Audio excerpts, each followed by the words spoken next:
So those of us who live in comfort and security, which is probably everybody in this room, like to imagine that we deserve all of the good things that come our way.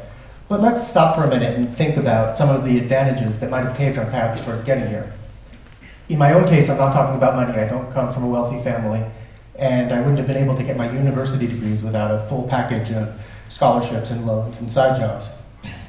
But growing up in a country with the ability and desire to see its children through higher education is one of those advantages that I'm talking about. For half of us, being male has given us a big head start. Our teachers assume that we'll be quicker in math and science. We're much less likely to have to face sexual harassment. And on average, we earn about 20% more than our female counterparts. Where I grew up in America, being white was a huge advantage over my black and Hispanic neighbors. I was never subjected to police stop and frisks. Nobody ever thought I was going to their store to shoplift. My family was never redlined for getting housing in neighborhoods with good schools like Donald Trump used to do as a landlord in New York. And for the 90-some-odd% of us who are straight, we never have to hide our identities or the people we love, and we're not subjected to job discrimination or even jail in some countries. These inequities are real. And if we think about race or sex or sexual orientation, we can readily see how they might affect the ways that we're treated in school, the doors that are open to us or slammed in our faces, the internships, the jobs, the references, the bank loans that we either get or are denied. But these are also things that we talk about, that we have names for, and that people are working to try to rectify. So do you think that the Bushes up there are able to lead countries because they're their country because they have better DNA, more capable genes than the Tanzanians on the right, or is it because they were born with a silver spoon in their mouth, with every advantage from prenatal care right on up? And we stand on the shoulders of our parents, who also probably had a lot of these advantages, and are able to pass on to us all these numerous subtle extras, like extracurricular programs, or dental checkups, cultural excursions to museums or shows or events like this, travel, a sufficient and healthy diet, professional connections. When I was about 12, I got this great gift. It was a gift certificate to my local bookstore. And I spent hours just trying to pick out the books that would add up to the money total on the gift card. This was a gift from my grandparents, who were educators and who saw it as their duty to posterity that I should love learning. Decades later, my sister builds on this heritage of ours and sends my 7-year-old books with positive messages that are going to overcome the sexism that she's going to encounter in her life here in Switzerland. And these are more examples of advantages that we're born into, but they're also examples of an advantage that we don't even have a word to describe. My family can send me to the bookstore or the library. My sister can send books to her niece because books are plentiful in our native tongue. Because of the language I heard even starting in the womb, I had open to me a world of volcanoes and dragons and medieval conquests and science experiments. My daughter has pilots and painters and architects and explorers. And now with the internet, it's not just books. We can ask Google about anything we need to know about. The nutritional value of mushrooms, the original cantons of Switzerland, how to calculate the age of that big tree outside without cutting it down. A good portion of the world's knowledge is available to us because of the language that we, as luck would have it, happen to speak, English. French speakers are similarly advantaged, and German speakers, and Russians, and Japanese, Italians, Portuguese, maybe. The correlation doesn't prove causation, and many additional factors are at work. Income, life expectancy, and access to knowledge in one's native language really do march very, very closely together. Let me add a couple of more advantages that we all enjoy, and which we have names for: healthcare and electricity. Without electricity, you can't run a computer or a smartphone. You do your homework by the light of an oil lamp, and this is something I've seen in many houses that I've been in Africa. You can't keep your food or your medicines or your vaccines fresh and safe. Without healthcare, and that's obvious, right? It's so obvious that in most places it's illegal to deny somebody healthcare on the basis of sex or race or even sexual orientation. Yet healthcare is denied all the time on the basis of language. An immigrant who can't speak to a doctor can't get proper care. People with HIV can't follow the instructions on their drug cocktails if they can't understand the languages that the instructions are written in. And children can't become doctors and nurses and serve their own people if they can't understand the language in which health science is taught to them. But since linguistic exclusion is an unnamed disadvantage, it marches in silence. Listen to this statement from the Ford Foundation, and you can read it, which highlights the advantages that we gain from an omnipresent open internet in a language that we can understand. The internet is not a luxury. Broadband is an essential public utility and must be equally accessible to everyone because it enables people to express themselves, organize, make a living, participate in policymaking, get a job, earn an education, and do all of the critical things that we so often take for granted. But piping in the internet in the wrong language is like laying water pipes with no clean water source to draw from. Language is a thick glass wall to an open internet, to political participation, to getting a job, to earning an education. We recognize that the internet is an essential utility, like water, like electricity, but we still don't recognize that it's useless to the billions of people who can't read and interact in the lucky languages.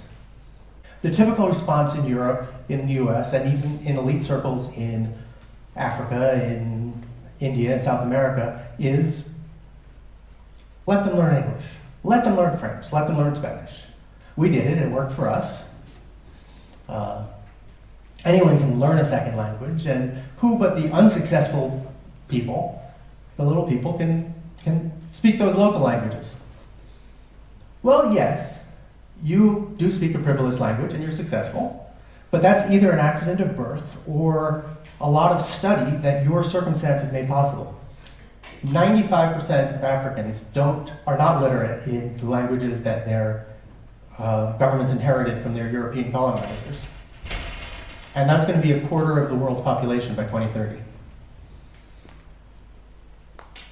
Everybody that I speak to in India tells me that everyone in India speaks English, and they're right. Everyone does. But their cook doesn't, and their housekeeper doesn't, and their driver doesn't. And their children don't, and their grandchildren won't. 95% of Indians don't. And billions of people whose mother tongues are on the wrong side of military or economic power are perpetually excluded from paths towards knowledge and prosperity because people in governments and funding agencies think the languages that they speak are worthless, if not actual impediments to progress.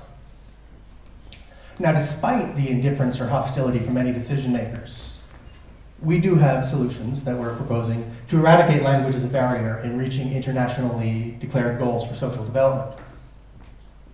496 years ago, Martin Luther figured out that local language was elemental to participation, and he translated the Bible into German.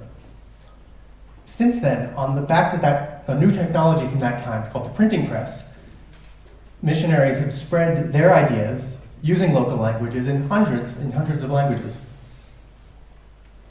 But we can't pretend that moving from ink to electrons, from the printing press to the tablet, is going to magically make billions of people conversant in one of the languages that the already privileged people happen to speak. Rather, what we're saying is we can work with much smaller populations from these language communities and collect the information that we need to produce linguistic equity for their languages. And then we can plug that information directly into the technologies that have already been developed for English, for French, for German. And the universal translation that this system enables can open universal knowledge to everyone, including the cook and the housekeeper and the driver and their children who dream of becoming doctors and nurses. Now, I'll close with a 2-minute version of what could be a 2-hour dive into some very complicated problems. First, though, the question that many of you are dying to ask: doesn't Google already do that? And the short answer is no, they don't, and they can't. The basic issue is data. For most languages, digitized data doesn't exist at all, or in any meaningful sense. And where digitized data does exist, it doesn't line up in any way that can be used across languages. Briefly, and I'll leave out a lot of the complexity that explains how Google has actually gotten pretty good at translating between certain languages in certain situations. Here's why they'll always fail in 99% of translation scenarios, and how Camusi has re-engineered linguistic data so that we can navigate towards language equity. Now, there are only 2 million pixels on a high-res screen, and I needed 25 million pixels to show this to you. So I put together this fabric that makes the point. This is the universe of human languages. And up here are the roughly 100 languages that are being worked on in relation to English. And here are all the other languages that are being worked on in relation to each other without respect to English, things like Chinese to Japanese. So this is the void in knowledge that we're trying to fill. So what are we doing to try to do this? Well, most dictionaries start with a word like light. Light is a lot of things. It's not dark, it's not heavy, it's not serious, it's not fattening. And in a monolingual dictionary, you can indicate that by differentiating things with 1s and 2s and A's and B's and C's. But if you start adding in other languages, French and Swahili and Finnish and Thai, and trying to connect them all on the basis of their English spelling in the middle, you quickly find yourself in a hopeless tangle. That T is supposed to be one over. So this tangle is something I call linguistic linguini. What are we doing differently? We start with something, the concept. We treat millions of concepts. Not dark, not heavy, not serious, not fattening. And we connect them vertically for features that they do share, like spelling or pluralization or pronunciation. But then we match the concepts to equivalent words for that idea in French and Swahili and any other language. And in principle, we can extend to a matrix that connects all 7,000 human languages and never get confused by the arbitrary coincidence of their spelling in English. Beyond words, we can also stitch together elements like verb conjugations and dialect variations, which is a useful concept here in Switzerland with Swiss German. And we can work towards a repository that combines extensive linguistic data in complex ways within and between languages on an equal basis. So where Google says this Arabic word is light and that Arabic word is light, and we're going to guess which one you want based on which one statistically appears the most often in our corpus, Camusi is saying this Arabic word is a device for igniting fires, which is mechero in Spanish and shutitin in Finnish and kibiriti in Swahili. And that Arabic word is electromagnetic radiation that can produce a visual sensation, which is luz in Spanish and valo in Finnish and wanga in Swahili. And we can make much smarter translation and processing decisions based on that knowledge. Building on these certainties, we can fill a plethora of technological and social voids that stem from linguistic inequity. And I've detailed these on our webpage, and they're being worked on, some of them by students at Camusi Labs.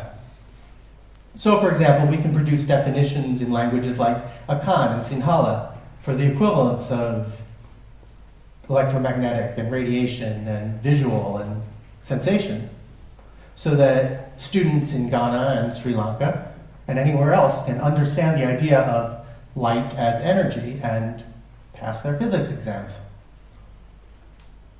Eventually, we'll be able to untangle the linguini to automate pretty good translations between any languages for which we have the data, and connect languages at a molecular level that erases languages as a barrier, and working towards a full matrix of human expression across time and space. By recognizing our linguistic privilege, we can act on it. Billions of people who are slated for perpetual exclusion from global engines of knowledge and prosperity, by accident of, billions of people are excluded by accident of being born into the wrong language. This is a wrong that we can right. We can luxuriate in the privilege of our linguistic luck, or we can recognize the inequities, assemble the knowledge, and build the tools that we need to make every language the right language. Right now, we've got 1,806 language pairs in Camusi for 43 languages, and I invite you to use those dictionaries, and I have a little card that you can put them right on your smartphones. And soon we'll be rolling out tools for people to be able to help build more and more resources for their languages. So I thank you for your attention.